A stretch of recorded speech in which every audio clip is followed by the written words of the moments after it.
Hello friends, आप सभी का हमारे यूट्यूब चैनल पर स्वागत है। आज से हम स्टार्ट करने वाले हैं आपका वन लाइनर सीरीज़, जो कि आपके बीपीएससी, बीएसएससी जितने भी एग्ज़ाम आपके होते हैं, इनके जो प्रीवियस ईयरली एग्ज़ाम हैं, जो पिछले आपके 32 सालों से जो भी लगभग पूछे गए हैं क्वेश्चंस, लगभग आपके जो क्वेश्चंस होंगे वो 15,000 से ऊपर प्रश्नों का ये संकलन है। 4 संकलन जो कि वन लाइनर है सामान्य अध्ययन का। जितने भी अभी तक आपके क्वेश्चंस पूछे गए हैं उन सभी का ये पूरा है। आप देख सकते हैं इसमें पूरे दिए गए हैं। 25 सेट 33 सेट टोटल ये हैं, और ये जो आपके सेट है वो 120 सेट है टोटल, ठीक है। और ये आपका विनय कुमार के द्वारा है, और साथ ही ये जितने भी आपके बिहार के जितने भी एग्जाम हैं उन सभी के लिए बहुत ही ज़्यादा इम्पोर्टेंट है, ठीक है फ्रेंड्स। तो चलिए हम स्टार्ट करेंगे, ज़्यादा आपका टाइम ना लेते हुए सीधे अपनी सीरीज़ पर चलेंगे। पहला क्वेश्चन रहेगा आपका कि राष्ट्रीय खाद्य सुरक्षा अधिनियम बिहार में कब लागू हुआ था। तो इसका आंसर हो जाएगा आपका कि 1 फरवरी 2014 को आपका राष्ट्रीय खाद्य सुरक्षा अधिनियम बिहार में लागू हुआ था, ठीक है।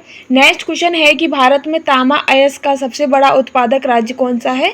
तो जो आपका मध्य प्रदेश है वो भारत का सबसे बड़ा तांबा अयस्क का उत्पादक है, ठीक है। आगे चलेंगे कि किसे मूर्खों का सोना कहा जाता है। तो जो आपका आयरन सल्फेट है उसे मूर्खों का सोना कहा जाता है, ठीक है। आगे है आपका कि मनुष्य के शरीर का तापमान सामान्यतः कितना होता है। तो जो मनुष्य के शरीर का सामान्य तापमान आपका 98.6 फ़ारेनहाइट होता है। कितना होता है? 98.6 फ़ारेनहाइट, ठीक है। आगे है कि आम किस प्रकार का एक फल है। तो जो आपका आम है वो एक वास्तविक फल है। कैसा है? एक वास्तविक फल है, ठीक है। नेक्स्ट है कि कालंजर किस प्रकार का रोग है। तो जो कालंजर है वो आपका संक्रामक रोग है, ठीक है। कालंजर आपका संक्रामक रोग है।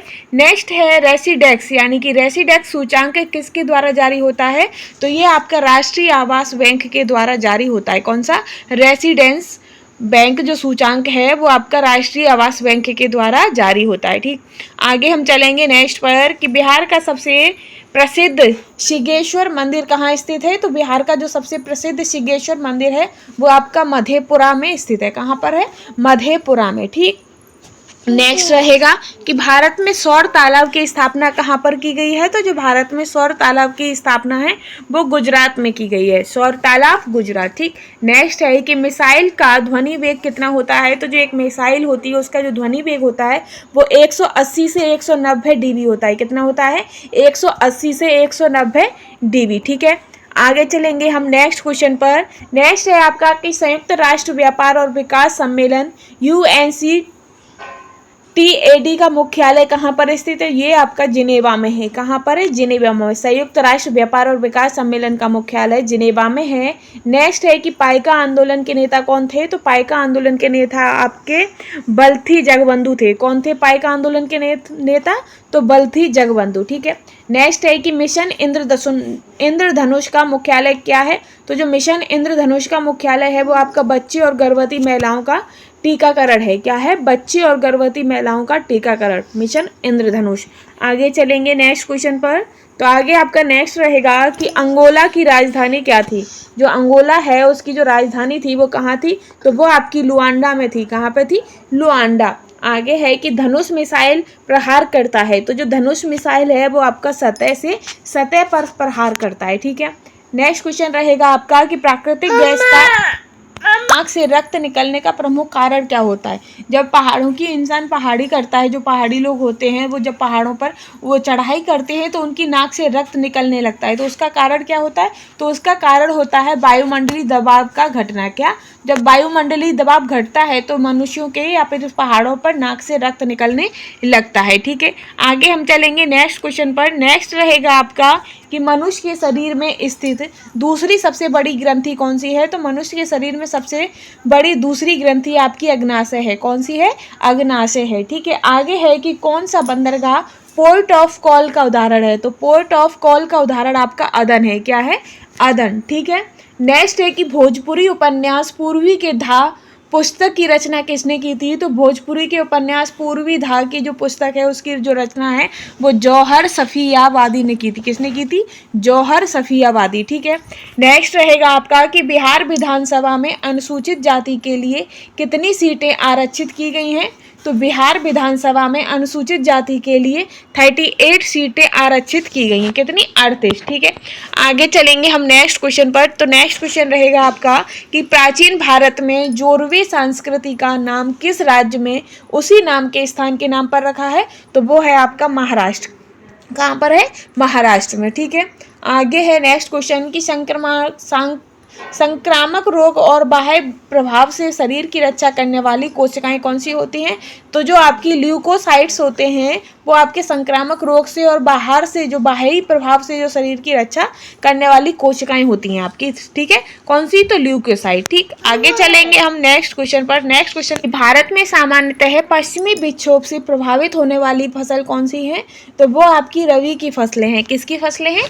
रबी की। ठीक है, नेक्स्ट क्वेश्चन रहेगा कि पाषाण युग में क्रोलिथ सामान्यतः किस युग में पाए जाते हैं? तो जो आपके माइक्रोलिथ जो होते हैं वो आपके मध्य पाषाण युग में पाए जाते हैं। ठीक है, आगे हम चलेंगे नेक्स्ट क्वेश्चन पर। तो अब आगे रहेगा आपका क्वेश्चन नेक्स्ट कि भारतीय संविधान की 6ठी अनुसूची में अनुसूचित क्षेत्रों और अनुसूचित जनजाति के प्रशासन और नियंत्रण का संबंध किन राज्यों से है? तो जो उनके किन राज्यों से है तो आपका आंसर हो जाएगा जो आपकी 6ठी अनुसूची है उसमें आपके असम, मेघालय, त्रिपुरा और मिजोरम के अनुसूचित क्षेत्रों और अनुसूचित जातियों के प्रशासन और नियंत्रण का संबंध है। ठीक है, किससे? असम, मेघालय और त्रिपुरा और मिजोरम। ठीक है, नेक्स्ट क्वेश्चन रहेगा आपका कि स्वर्ण सिंह समिति ने किसकी सिफारिश की थी? तो स्वर्ण सिंह समिति ने आपकी भारतीय संविधान में मौलिक कर्तव्यों का समावेशन की सिफारिश की थी। कौन सी? स्वर्ण सिंह समिति, भारतीय संविधान में मौलिक कर्तव्यों का समावेश। ठीक है, आगे चलेंगे हम नेक्स्ट क्वेश्चन पर। तो नेक्स्ट रहेगा आपका कि ईश्वर चंद्र विद्यासागर 19वीं शताब्दी में एक बहुत बड़े समाज सुधारक थे।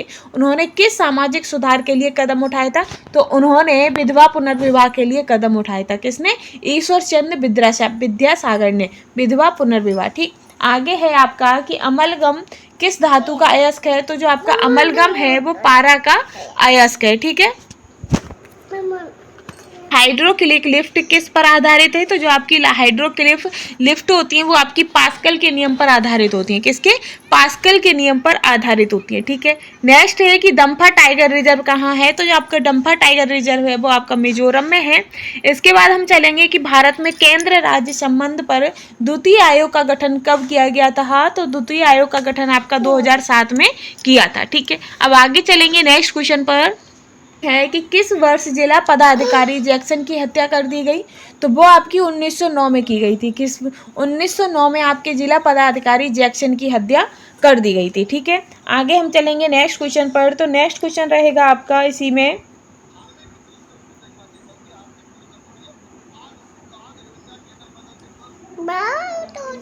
नेक्स्ट है कि स्वतंत्र भारत की पहली महिला रक्षा मंत्री कौन थी? तो अपने स्वतंत्र भारत की जो पहली महिला रक्षा मंत्री थी वो आपकी इंदिरा गांधी थी। कौन थी?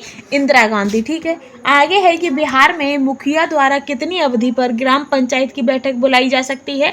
तो एक मुखिया के द्वारा जो ग्राम पंचायत की जो बैठक है वो आपकी 15 दिन पर बुलाई जा सकती है। ठीक है, नेक्स्ट पर हम चलेंगे कि बिहार में स्वराज्य दल के अध्यक्ष कौन थे? तो बिहार में आपके स्वराज्य दल के अध्यक्ष नारायण प्रसाद थे। कौन थे? नारायण प्रसाद।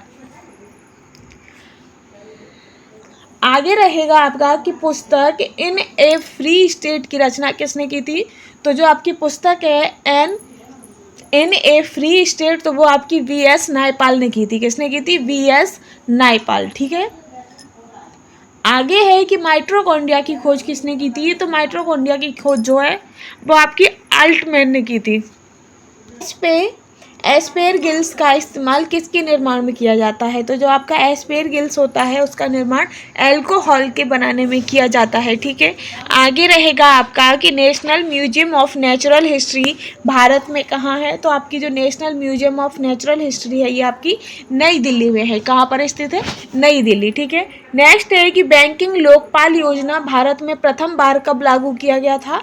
तो जो आपका बैंकिंग लोकपाल योजना है वो भारत पहली बार 1995 में लागू किया गया था। ठीक है, आगे हम चलेंगे कि पेरिस्कोप का उपयोग किसमें किया जाता है? तो जो पेरिस्कोप का उपयोग आपका पनडुब्बियों में किया जाता है। पनडुब्बी। ठीक है, आगे रहेगा आपका नेक्स्ट क्वेश्चन कि लिपुलेख दर्रा कहाँ स्थित है? तो लिपुलेख दर्रा आपकी उत्तराखंड में स्थित है। कहाँ पर है? उत्तराखंड में। ठीक, आगे है आपका कि बृहदेश्वर मंदिर का निर्माण किसने किया था? तो बृहदेश्वर मंदिर का जो निर्माण है वो आपका राजराज ने किया था। किसने किया था? राजराज ने। ठीक है, आगे है कि चुंबकीय फ्लक्स का एसआई मान क्या है? तो चुंबकीय फ्लक्स का एसआई मान आपका वेबर होता है। क्या? वेबर होता है। ठीक, नेक्स्ट है कि बोरेक्स किसका अयस्क है? तो जो बोरेक्स है वो आपका सोडियम का अयस्क होता है। और ये जो क्वेश्चन आंसर रहेंगे आपके प्रत्येक एग्जाम के लिए बहुत ज़्यादा इंपॉर्टेंट साबित होंगे। तो नेक्स्ट है कि नेचुरल हिस्ट्री की रचना किसने की थी? तो नेचुरल जो हिस्ट्री की रचना है वो आपकी पिलनी ने की थी। किसने की थी? पिलनी ने। ठीक है, आगे है कि बाबू वीर कुंवर सिंह जो कि 1857 की क्रांति में एक बड़े नेता थे, उनका संबंध बिहार के किस स्थान से था? तो वो आपका जगदीशपुर से था। कहाँ से था? जगदीशपुर से। ठीक है, आगे है ये जल में चीनी का घुलना किस प्रकार का विलयन होता है? तो जल में चीनी का घुलना आपका वास्तविक विलयन होता है। कैसा? वास्तविक विलयन होता है। ठीक है, आगे हम चलेंगे नेक्स्ट पर। नेक्स्ट है आपका कि सूचना का अधिकार अधिनियम 2005 बिहार में कब लागू हुआ था? तो जो सूचना का अधिकार है वो आपका जून 2006 में बिहार में लागू हुआ था। ठीक है, नेक्स्ट है कि प्रोजेक्ट टाइगर योजना की शुरुआत कब हुई है? तो प्रोजेक्ट टाइगर की जो योजना की शुरुआत हुई है वो आपकी 1973 में हुई है। कब हुई है? 1973 में। ठीक है, नेक्स्ट रहेगा आपका कि हिंदी उपन्यास मैला आंचल के लेखक कौन है?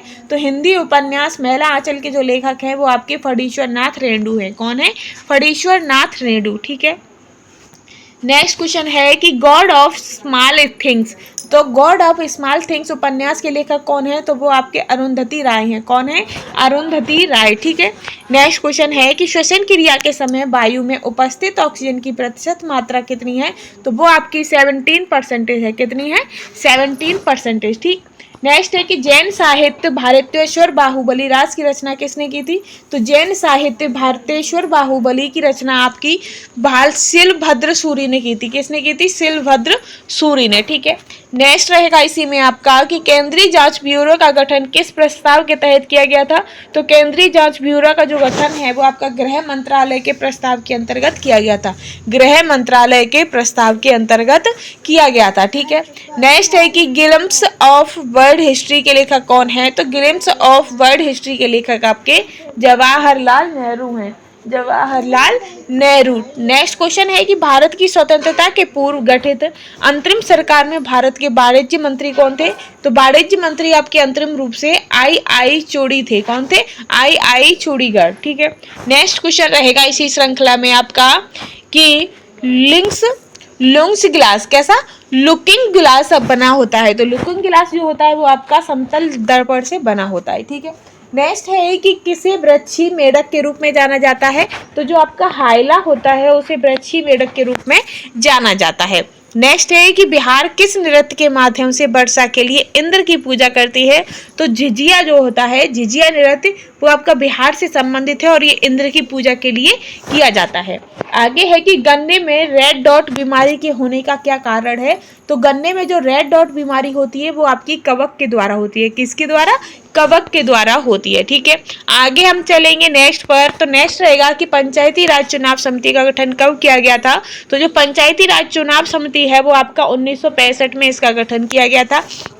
नेक्स्ट है कि एरी नहर किसको जोड़ती है?